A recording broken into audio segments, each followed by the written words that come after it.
video singkat ini, kita akan bahas satu pertanyaan sederhana. Apakah mungkin kita belajar dari data?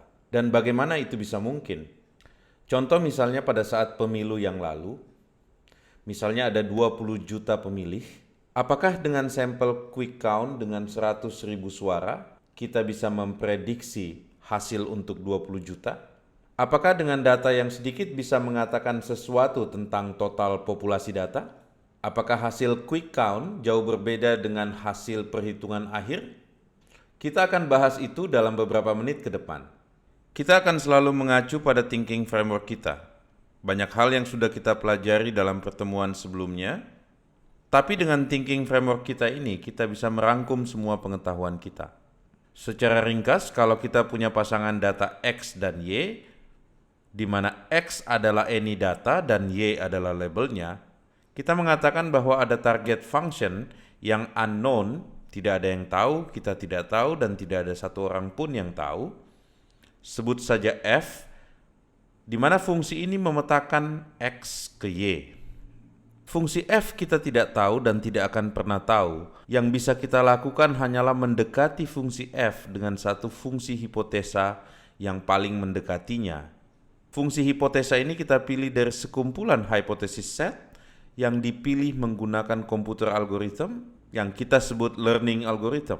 Di dalam mesin learning, kalau kita sebut model, itu kita mengacu pada jenis hypothesis set dan learning algorithm yang kita gunakan. Jadi model adalah hypothesis set plus learning algorithm. Apakah mungkin kita belajar dari data? Coba ingat contoh pemilu tadi. Misalkan kita anggap bahwa kertas suara itu kelereng yang kita masukin ke dalam toples. Ada kartu suara untuk partai merah dan ada kartu suara untuk partai hijau. Kita anggap itu seperti kelereng dimasukin ke dalam toples. Jumlahnya sangat banyak. Probabilitas kita dapatkan kelereng berwarna merah kalau kita ambil satu dari toples, kita sebut mu. Artinya probabilitas untuk kita dapatkan satu kelereng berwarna hijau itu 1 dikurang mu.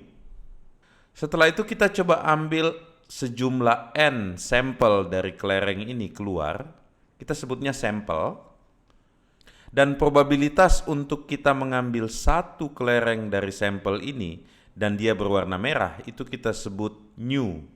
Waktu kita mengeluarkan sampel ini dari dalam toples itu kita keluarin satu-satu secara independen, dan probabilitas untuk kita dapatkan dia berwarna merah adalah nu dan hijau adalah 1 dikurang nu.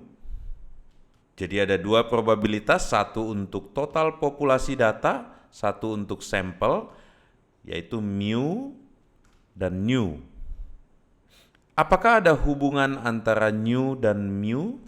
Apakah nu mengatakan sesuatu kepada kita tentang mu? Coba pikirkan. Kalau kita ambil N sampel, bisa jadi yang keluar semua warna hijau. Bisa jadi juga semua warna merah. Padahal di dalamnya mix. Secara pola pikir deterministik, sulit sekali untuk kita membayangkan bahwa ada hubungan dari nu terhadap mu. Bahwa ternyata nu akan menjelaskan tentang mu. Hanya dengan pola pikir probabilistik, kita bisa menjelaskan itu dengan baik. Dan itu adalah basis pola pikir kita mengenai belajar dari data. Apa yang bisa dikatakan oleh nu tentang mu? Untuk kasus misalnya pemilu, kita nggak mungkin punya data 20 juta, semua data seluruh Indonesia kita punya. Mungkin kita bisa dapat sampel dari beberapa daerah, dan sampel itu kita lakukan quick count. Tapi apakah hasil quick count akan bercerita tentang hasil akhir? Problem ini bisa dijawab oleh teori probability. Ada ilmuwan yang bernama Wassily Hofding. Dia membuat Hofding inequalities pada tahun 1963. Apa itu Hofding inequalities? Menurut Hofding, jika jumlah sampelnya cukup besar, maka nu mungkin nilainya dekat dengan mu. Nilainya cukup dekat dalam range yang kita sebut epsilon, di mana epsilon ini nilai yang sangat kecil tentu saja. Hofding inequality itu bisa kita formalkan dengan persamaan matematika ini. Jangan get intimidated dengan persamaan matematika. Ini sangat intuitif. Persamaan ini bercerita bahwa probabilitas bahwa nilai nu dan mu perbedaannya within some range epsilon itu lebih kecil dari 2 dikali eksponensial pangkat minus 2 epsilon kuadrat dikali n. Persamaan ini valid untuk semua nilai epsilon dan juga n. Dan yang sangat menarik, karena sisi kanan persamaan ini sama sekali tidak bergantung mu, tidak juga bergantung dengan nu, hanya epsilon dan n. Tapi ingat, nilai n di sini adalah nilai yang besar dan nilai epsilon di sini adalah nilai yang kecil. Kalau nilai kecil dikuadratin, dia pasti makin kecil. Dikalikan dengan nilai n yang besar, ini seperti trade-off. Apa itu trade-off? Ya, perhatikan persamaan ini, epsilon kuadrat dikali n. Contoh misalnya epsilon itu adalah 0,01. Kalau dikuadratin menjadi 0,0001. Makin kecil. Dikalikan dengan n jumlah yang besar, maka perkaliannya pasti lebih kecil dari n. Jadi kalau kita fix nilai epsilon di suatu angka tertentu, maka kita berharap bahwa nilai n-nya cukup besar. Begitupun sebaliknya, kalau kita fix nilai n ke satu nilai, maka nilai epsilon ini tidak boleh terlalu kecil. Kita sebut epsilon dan n itu adalah trade-off. Tapi coba bayangkan nilai n ini cukup besar, sehingga epsilon kuadrat dikali n juga cukup besar, maka eksponensial pangkat minus nilai yang sangat besar, itu nilainya kecil. Sehingga probabilitas sebelah kiri itu akan lebih kecil dari nilai tersebut. Itu kita sebut nilainya bounded. Dari Hofding inequality ini, kira-kira statement yang dapat kita ambil adalah untuk n yang besar, nilai mu sama dengan nu, tapi itu masih PEC, probably, approximately, correct.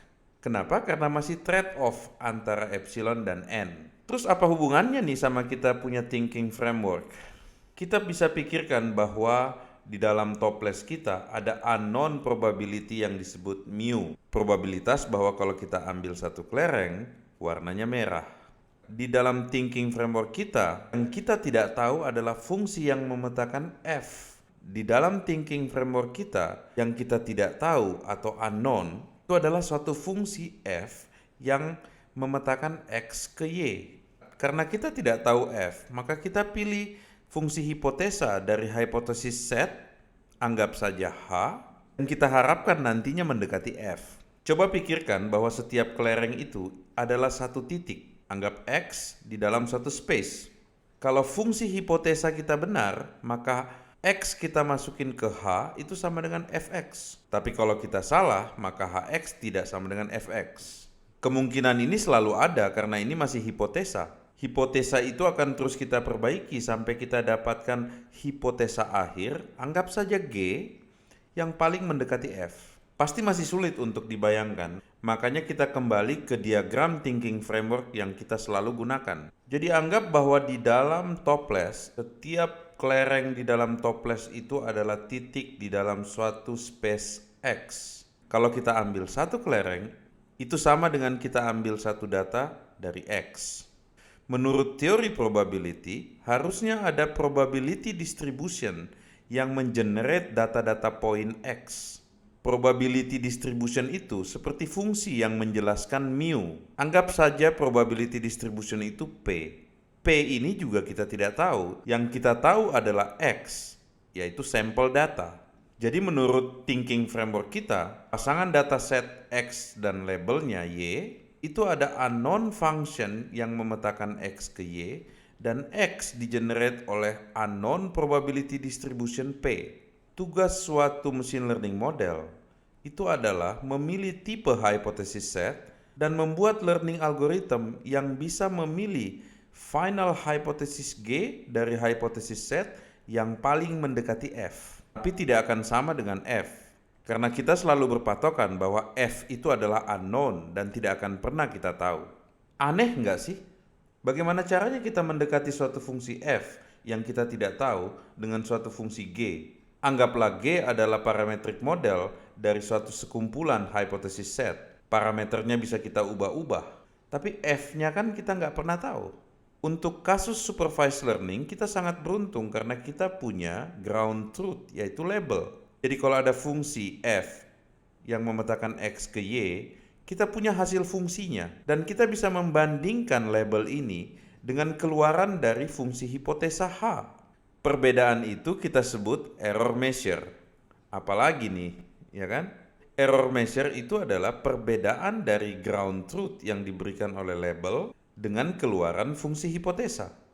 Sering disebut distance karena memang menunjukkan jarak atau perbedaan antara label dan hipotesa. Selain disebut error measure atau kadang-kadang error function, perbedaan antara keluaran dari final hypothesis dan label itu sering disebut sebagai distance atau loss. Pemilihan definisi error measure atau loss atau distance ini sangat krusial di dalam machine learning. Kita coba formalkan sedikit notasi-notasi untuk learning. Jadi dari semua data populasi ini kita ambil sampel. Perbedaan antara hipotesa dan label untuk data sampel itu kita sebut in-sample error, sedangkan untuk total data kita sebut out-of-sample error, E-in dan E-out. Probabilitas kita ambil satu kelereng dari sampel berwarna merah kita sebut mu, probabilitas kita ambil satu kelereng dari toples itu berwarna merah kita sebut nu. Tentu saja mu dan nu ini sangat tergantung terhadap hipotesis yang kita gunakan. Begitupun in-sample error dan out-of-sample error. Dari pemahaman kita tentang Hofding inequality, kita bisa merubah sedikit persamaannya menggunakan in-sample error dan out-of-sample error. Persamaannya tidak banyak berubah, kita cuma cukup mengganti antara mu menjadi in-sample error dan nu menjadi out-of-sample error. Dia juga bounded dan tidak bergantung terhadap mu dan nu, seperti halnya dalam Hofding inequality. Tentu saja in-sample dan out-of-sample error ini masih probabilitas. Kita bisa define itu dengan point-wise, jadi per titik data. Ingat, kita anggap satu kelereng di sini adalah satu titik data point dalam dimensi X. Jadi in-sample error itu adalah fungsi dari hipotesa yang merupakan penjumlahan dari point-wise error, yaitu perbedaan antara nilai hipotesa dan nilai label atau yang dihasilkan oleh unknown target function. Sayangnya untuk out of sample error kita nggak punya labelnya karena kita cuma punya datanya, maka outputnya adalah probabilitas yang sering kita sebut expected value atau nilai harapan. Apakah dengan notasi tadi kita udah selesai? Bahwa dengan merubah mu menjadi in sample error dan nu menjadi out of sample error kita masih bisa pakai Hofding inequality? Bentar dulu, ingat hipotesis itu tidak fix, tidak tetap. Kita bisa pilih banyak hipotesis. Contohnya, saya punya data, saya bisa fit dengan polinomial kurva fit, saya juga bisa fit dengan quadratic fit, saya juga bisa fit dengan any function, atau saya bisa pakai any machine learning yang punya hipotesa yang beda-beda. Jadi hipotesisnya tidak fix. Tapi kita pengen bahwa nu kita itu generalize terhadap mu. Bahwa kalaupun mu-nya saya ganti-ganti, saya variasikan toplesnya, bahwa ada toples baru datang, nu-nya masih bisa menjelaskan mu. Misalnya saya punya toples dengan mu1 dan nu1. Toples 2 juga ada mu2 dan nu2. Toples 3 dan seterusnya seperti itu. Hipotesis setnya pasti beda-beda. Bagaimana kita memilih hipotesa akhir jika kasusnya seperti ini? Verifikasi dari hipotesa ini itu bukan bagian dari learning sebenarnya. Untuk kasus multiple bins atau toples, coba kita turunkan persamaan Hofding menggunakan aritmetik dari probability. Anda bisa buktikan ini karena ini sangat intuitif. Bahwa kalau untuk banyak hipotesa yang independen, kita bisa menjumlahkan persamaan probabilitas ini. Hasilnya menarik sekali. Bahwa ternyata untuk sejumlah n hipotesa, nilainya tetap bounding dan hanya bergantung terhadap jumlah m. Tentu saja M di sini nggak boleh sembarang, nilainya harus tetap finite, nggak boleh terlalu besar. Karena kalau terlalu besar nilainya, boundednya akan tidak berarti lagi. Mathematical proof-nya bisa kita skip, tapi kita bisa lihat hasil akhirnya. Dan ini menarik sekali untuk kita lihat. Karena Hofding inequality-nya masih tetap berlaku, dan supaya tetap meaningful, nilai M di sini tuh harus finite. Jadi untuk kasus multiple hypothesa, Hofding inequality tetap berlaku. Ini hasil yang penting sekali buat kita, karena kita bisa melanjutkan model belajar dari data kita. Thanks to Hofding, generalization masih bisa kita dapatkan. Sekarang kita balik lagi ke definisi error measure. Apa artinya pada saat nilai hipotesa mendekati nilai target function yang unknown? Kalau kita bilang suatu tempat itu jauh atau dekat, biasanya kita punya measure-nya atau ukurannya. Di dalam machine learning kita sebut ini error measure. Kadang-kadang juga disebut cost function, kadang-kadang juga disebut loss. Ini hanya penamaan berbeda untuk konsep yang sama. Error measure ini didefinisikan per titik data atau kita sebut point-wise definition. Ada banyak pilihan error measure waktu kita belajar polinomial kurva fitting, kita pakai square error atau root mean square error. Bisa juga pakai binary error atau probabilistic error seperti misalnya entropi. Tapi intinya overall error atau total error itu adalah penjumlahan semua point-wise error dibagi dengan total jumlah data atau nilai rata-rata dari point-wise error. Dengan ini kita punya definisi yang clear mengenai in-sample error dan out-of-sample error, seperti ditunjukkan pada persamaan ini. Sekarang kita balik ke learning diagram atau thinking framework kita. Jadi, kita katakan bahwa fungsi hipotesa yang final itu mendekati F dengan satu measure yang kita sebut error measure. Error measure ini harus didefine oleh kita yang membuat machine learning model. Kita bisa choose dari statistik, probability, atau optimal transport. Tapi kita harus sangat hati-hati dalam pemilihan error measure ini, karena sangat mempengaruhi hasil dan performance dari machine learning model. Kita bisa coba eksperimen dengan polinomial kurva fitting, dengan menggantikan misalnya square error menjadi root mean square. Kita juga bisa menggunakan entropi atau logistic error. Impact-nya terhadap performance sangat besar. Jadi kita harus sangat berhati-hati. Dan juga karena kita akan berurusan dengan teknik-teknik optimisasi untuk mencari nilai minimum dari suatu error function atau error measure, pemilihan definisi error function ini sangat berpengaruh. Karena kita tahu bahwa kalau fungsinya non-convex, itu susah sekali untuk kita optimize atau minimize. Non-convex optimization itu adalah hard problem. Dan solusinya tidak trivial. Bahkan banyak case non-convex optimization itu adalah problem NP hard. Oke, akhirnya thinking framework kita sudah bisa kita revisi dengan error measure. Itu perbedaan dari nilai hipotesa dan label yang dihasilkan oleh unknown function f. Sekarang kita coba lihat lebih jauh mengenai unknown function f, atau yang sering disebut target function. Apakah ini benar-benar ada fungsinya? Apakah ini deterministik? Ini kayak fungsi yang bisa saya jabarkan fungsinya? Jawabannya enggak, karena kita memang enggak tahu. Target function itu tidak selamanya deterministik. Bukan kayak contoh polinomial sebelumnya yang kita coba buat fungsi sinusoidal terus dikasih noise. Enggak seperti itu. Data itu selalu noisy. Pasti ada noise dalam data sehingga outputnya atau labelnya itu tidak selalu bisa ditentukan oleh inputnya. Bagaimana untuk kita consider ini di dalam thinking framework kita? Jadi buang pikiran mengenai bahwa target function itu seperti Y sama dengan Fx.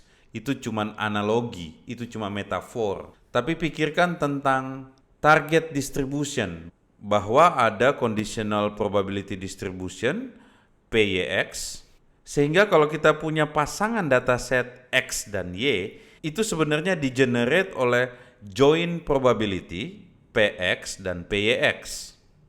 Nah, ini sangat membantu karena akhirnya kita bisa melihat target function itu dari kacamata probability. Sejauh ini thinking framework kita udah banyak berubah. Perubahan pertama tentang error measure dan perubahan kedua tentang cara pandang kita mengenai unknown target function yang berubah dari deterministik menjadi lebih ke probabilistik. Selain itu juga kita bisa melihat dataset X dari sudut pandang probability. Kita katakan bahwa ada probability distribution P yang mengenerate X. Ini sangat berguna nantinya untuk unsupervised learning. Yang kita lakukan adalah density estimation untuk mendekati probability distribution P. Thinking framework ini dapat kita gunakan untuk melihat semua model machine learning, sehingga kita bisa dapat intuisi yang dipandu oleh pemahaman kita tentang teori probability. Dari sisi probability, kita bisa melihat unknown target function sebagai conditional probability PYX plus some noise, dan juga kita bisa melihat bahwa training dataset X itu di-generate oleh unknown input probability distribution, kita sebut PX. PYX dan PX ini dua-duanya adalah probability aspect. Satu dari sisi Y, satu dari sisi X-nya. Target conditional distribution PYX ini yang ingin kita pelajari sebenarnya, yang selama ini kita sebut fungsi deterministik F. Sedangkan input distribution PX itu menjelaskan pentingnya X.